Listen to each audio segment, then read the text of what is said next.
नमस्कार दोस्तों, स्वागत है आप सभी का एक बार फिर से हमारे चैनल में। आज की इस एक्सप्लेनेशन वीडियो में हम किलर शो वेब सीरीज के 3rd एपिसोड को एक्सप्लेन करेंगे। एपिसोड 1 और 2 ऑलरेडी अपलोडेड हो चुका है, तो आप वो चेक कर सकते हैं। किलर शो पे एक ब्लैक कॉमेडी क्राइम थ्रिलर है जिसमें कि लीड रोल पर मनोज वाजपेयी और कॉन्कना सेन शर्मा है और डायरेक्ट किया है अभिषेक चौबे ने। तो लेट्स स्टार्ट। एपिसोड 3 की कहानी उस हादसे के 2 दिन बाद से शुरू होती है जहाँ नदी के किनारे कुछ बच्चे खेल रहे होते हैं। तभी वो लोग एक डेड बॉडी को देखते हैं जो कि पानी में तैर रही होती है और वो थोपल्ली था।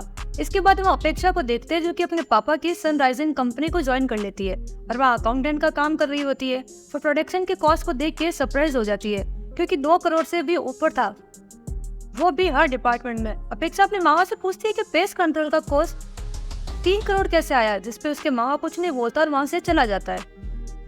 हॉस्पिटल में इसके बाद जब कोई नहीं होता तो प्रभाकर के कंपनी एम्प्लॉय आके उमेश को किस करती है। वो यहाँ से उमेश ही प्रभाकर बन जाता है। स्वाति इसके बाद वहाँ आती है, जिसके बाद वो लड़की वहाँ से चली जाती है। स्वाति प्रभाकर को सूप पीने के लिए देती है कि तभी हसन वहाँ आ जाता है जो कि प्रभाकर से बात करना चाहता है।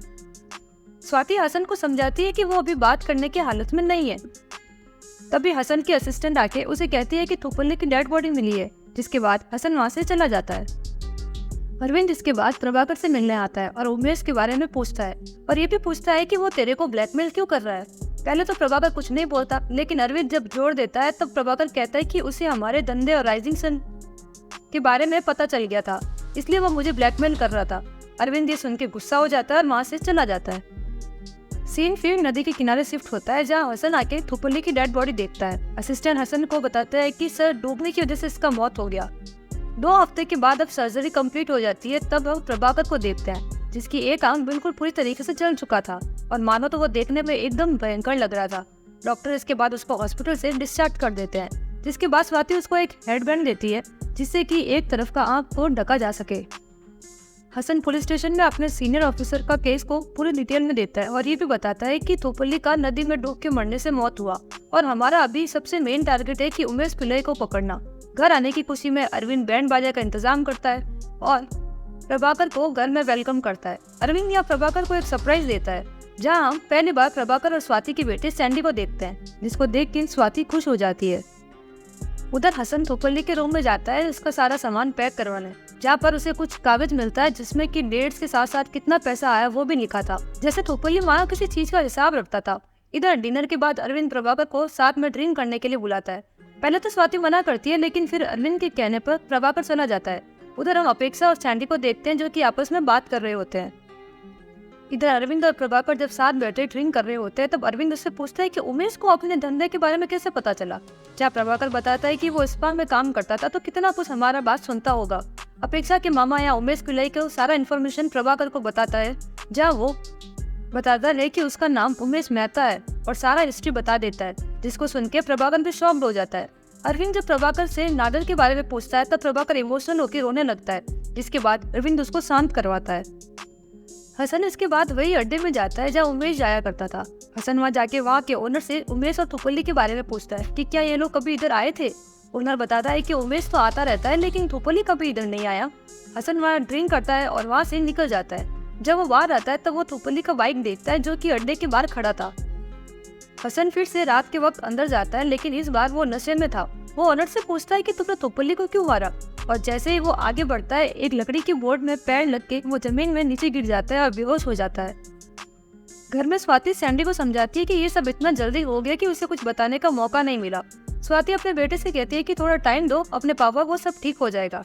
स्वाति जब वापस रूम में आती है तब वो प्रभाकर से पूछती है कि रिसोर्ट के बारे में अरविंद ने क्या कहा। तो प्रभाकर उसको सच बताता है कि अरविंद ने उस दिन ही मना कर दिया था, लेकिन वो तुमसे आके झूठ बोला कि अन्ना पैसा इन्वेस्ट करेगा। तभी प्रभाकर के फोन में ब्लैकमेलर का ईमेल आता है। उसमें लिखा था कि मुझे पता है तुमने अरविंद शेट्टी के 31 करोड़ चुराए हैं। प्रभाकर ये मैसेज स्वाति को दिखाता है। उधर हसन को हम रास्ते में पड़े हुआ देखते हैं, जहाँ कुछ देर बाद उसको जब होश आता है तब वो अपने पीछे थोपल्ली को खड़ा देखता है। फिर प्रभाकर 31 करोड़ देख के सरप्राइज हो जाता है। स्वाति बताती है कि ब्लैकमेलर एग्जिट नंबर जानता है, इसका मतलब उसके पास कोई तो प्रूफ होगा। प्रभाकर कहता है कि अगर अरविंद को पता चल जाएगा तो वो हमें जान से मार देगा, जिस पे स्वाति कहती है कि ऐसा कुछ नहीं होगा, हम लोग सब हैंडल कर लेंगे। अगली सुबह हम हसन को देखते हैं उसके घर में, जहाँ उसे थोपल्ली दिखाई देता है, लेकिन वो उसका भ्रम था। उधर अपेक्षा के मामा उसके लिए डियर हंट करके लाते हैं और दोनों बैठ के बातें कर रहे होते हैं। तभी अरविंद वहाँ आता है और अपेक्षा को सूर्य से मिलाता है। सूर्य असल में अरविंद की दोस्त का बेटा था। अरविंद अपने साले से कहता है कि इस उमेश को जल्दी से ढूंढो और इससे पहले कि पुलिस उसे ढूंढ ले, वरना पुलिस को हमारा सारा बिजनेस के बारे में पता चल जाएगा। हसन जब पुलिस स्टेशन आता है तब वहाँ उसे भी थोपली दिखाई देता है। हसन का सीनियर उसे बुलाता है प्रभाकर और स्वाति का बयान रिकॉर्ड करने के लिए। ब्लैकमेलिंग के बारे में पूछताछ पर प्रभाकर बताता है कि वो एक सेक्स एडिक्ट था। बिल्डर की पार्टी के दिन उसके एक 30 करोड़ का डील भी होने वाला था, जहाँ बहुत सारी लड़कियां भी आई हुई थी पार्टी करने के लिए। उमेश भी वहाँ आया था मसाज देने के लिए, लेकिन फिर जब सुबह वो उठा तब 30 करोड़ और उमेश दोनों गायब थे। उसे शक है कि उमेश ने ही वो 30 करोड़ चुराए हैं और उसके लिए वो ब्लैकमेल भी कर रहा है। हसन स्वाति से उमेश के बारे में पूछता है, जहाँ वो बताती है कि उमेश तो बस प्रभाकर के नौकर का तौर पर ही जानती है और इससे ज्यादा उसे कुछ नहीं पता। जिसके बाद स्वाति और प्रभाकर वहाँ से चले जाते हैं। अपेक्षा के मामा एक पुलिस ऑफिसर से बात करते हैं, जहाँ वो उसे पूछते हैं कि प्रभाकर ने क्या कहा। ऑफिसर उसे सब कुछ बताता है और कहता है कि सर उमेश भी मिसिंग है और मनीषा कोयला भी मिसिंग है और यहाँ तक कि नादर का कैमरा भी मिसिंग है। यहाँ पे हम हसन को उसके ऑफिस में देखते हैं, जहाँ वो थोपली से बात कर रहा होता है।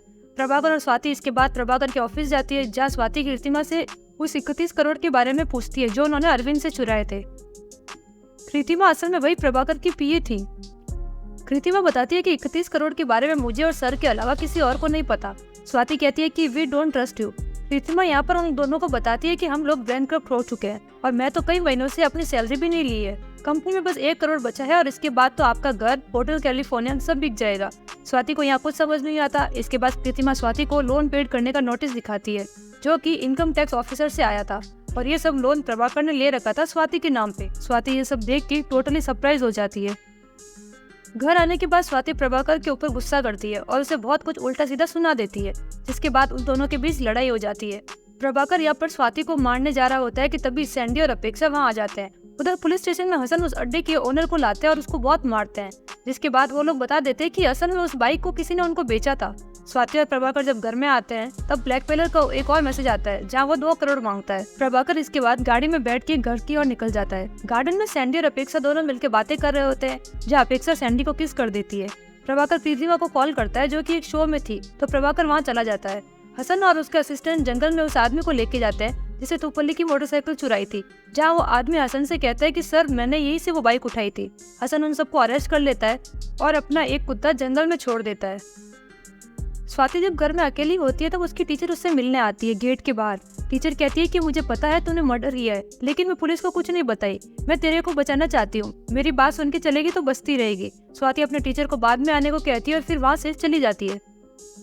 स्वाति और अपेक्षा जब बात कर रही होती है तब उसके बाद स्वाति को उसकी बातों से पता चलता है कि वो ब्लैकमेलर कोई और नहीं बल्कि अपेक्षा ही है। अपेक्षा बाद में एक्सेप्ट भी करती है और कहती है कि मुझे कैसे भी करके फ्रांस जाना है और मैं अंकल से पैसे मांग भी लिए तो क्या हो जाएगा, बहुत पैसे हैं उनके पास। स्वाति गुस्से में कहती है कि उनके पास कोई पैसा नहीं है, कंगाल है वो सब। रात में नादर के घर में एक आदमी छुपके से जाता है, उसके रूम में सर्च करता है।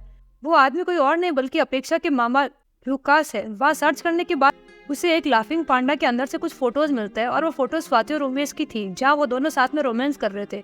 वो उन फोटोज को लेता है और वहाँ से निकल जाता है। प्रभाकर शो के बाद कीर्तिमा से मिलता है, जहाँ वो उसे बचे 1 करोड़ के बारे में बात कर रही होती है। स्वाति भी वहाँ पे आ रही होती है। कीर्तिमा और प्रभाकर बात करते करते अचानक से उन दोनों के बीच में किस हो जाती है, जहाँ स्वाति आके देख लेती है। इधर अरविंद के घर में जब वो सूर्या से बात कर रहा होता है तब अपेक्षा को वहाँ बुलाता है।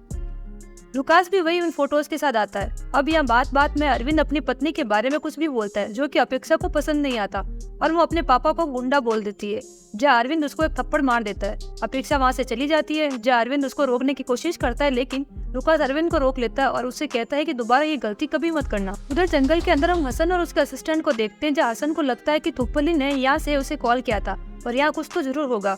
कुछ देर बाद हसन को बहुत सारे फायरफ्लाई दिखते हैं। जब वो दोनों उसके पीछे पीछे जाते हैं तो वो फाइनली वहाँ पहुँच जाते हैं, जहाँ स्वाति और उमेश ने प्रभाकर की लाश को दफनाया था और हसन का कुत्ता भी उसे खोदने जा रहा था।